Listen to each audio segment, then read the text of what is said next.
The clock struck 2:30. In the little office at the back of Mr. McKechnie's bookshop, Gordon Comstock, last member of the Comstock family, aged 29 and rather moth-eaten already, lounged across the table, pushing a 4-penny packet of Players' Weights open and shut with his thumb. The ding-dong of another, remoter clock, from the Prince of Wales the other side of the street, rippled the stagnant air. Gordon made an effort, sat upright, and stowed his packet of cigarettes away in his inside pocket. He was perishing for a smoke. However, there were only 4 cigarettes left. Today was Wednesday, and he had no money coming to him till Friday. It would be too bloody to be without tobacco tonight as well as all tomorrow. Bored in advance by tomorrow's tobaccoless hours, he got up and moved towards the door. A small, frail figure, with delicate bones and fretful movements. His coat was out at elbow in the right sleeve, and its middle button was missing. His ready-made flannel trousers were stained and shapeless. Even from above you could see that his shoes needed resoling. The money clinked in his trouser pocket as he got up. He knew the precise sum that was there. 5 halfpenny, 2 halfpenny and a joey. He paused, took out the miserable little threepenny bit and looked at it. Beastly, useless thing. And bloody fool to have taken it. It had happened yesterday when he was buying cigarettes. "Don't mind a threepenny bit, do you, sir?" the little bitch of a shop girl had chirped. And of course he had let her give it to him. "Oh no, not at all," he had said. Fool. Bloody fool. His heart sickened to think that he had only 5 halfpenny in the world, 3 of which couldn't even be spent. Because how can you buy anything with a threepenny bit? It isn't a coin, it's the answer to a riddle. You look such a fool when you take it out of your pocket, unless it's in among a whole handful of other coins. "How much?" you say. 3, the shop girl says.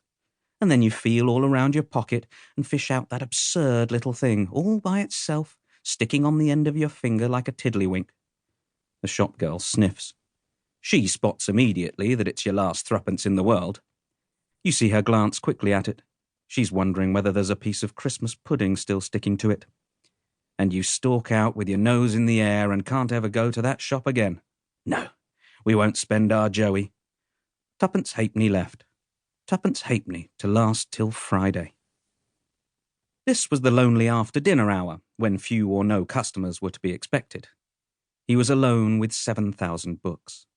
The small dark room, smelling of dust and decayed paper, that gave on the office, was filled to the brim with books, mostly aged and unsaleable. On the top shelves near the ceiling, the quarto volumes of extinct encyclopedias slumbered on their sides in piles, like the tiered coffins in common graves. Gordon pushed aside the blue, dust-sodden curtains that served as a doorway to the next room. This, better lighted than the other, contained the lending library. It was one of those twopenny no-deposit libraries beloved of book pinchers. No books in it except novels, of course. And what novels! But that, too, was a matter of course. 800 strong, the novels lined the room on 3 sides, ceiling high, row upon row of gaudy oblong backs, as though the walls had been built of many-coloured bricks laid upright. They were arranged alphabetically. Arlen, Burroughs, Deeping, Dell, Frankow, Galsworthy, Gibbs, Priestley, Sapper, Walpole. Gordon eyed them with inert hatred. At this moment, he hated all books, and novels most of all. Horrible to think of all that soggy, half-baked trash massed together in one place. Pudding. Suet pudding. 800 slabs of pudding. Walling him in. A vault of pudding stone. The thought was oppressive. He moved on through the open doorway into the front part of the shop. In doing so, he smoothed his hair. It was an habitual movement. After all, there might be girls outside the glass door. Gordon was not impressive to look at.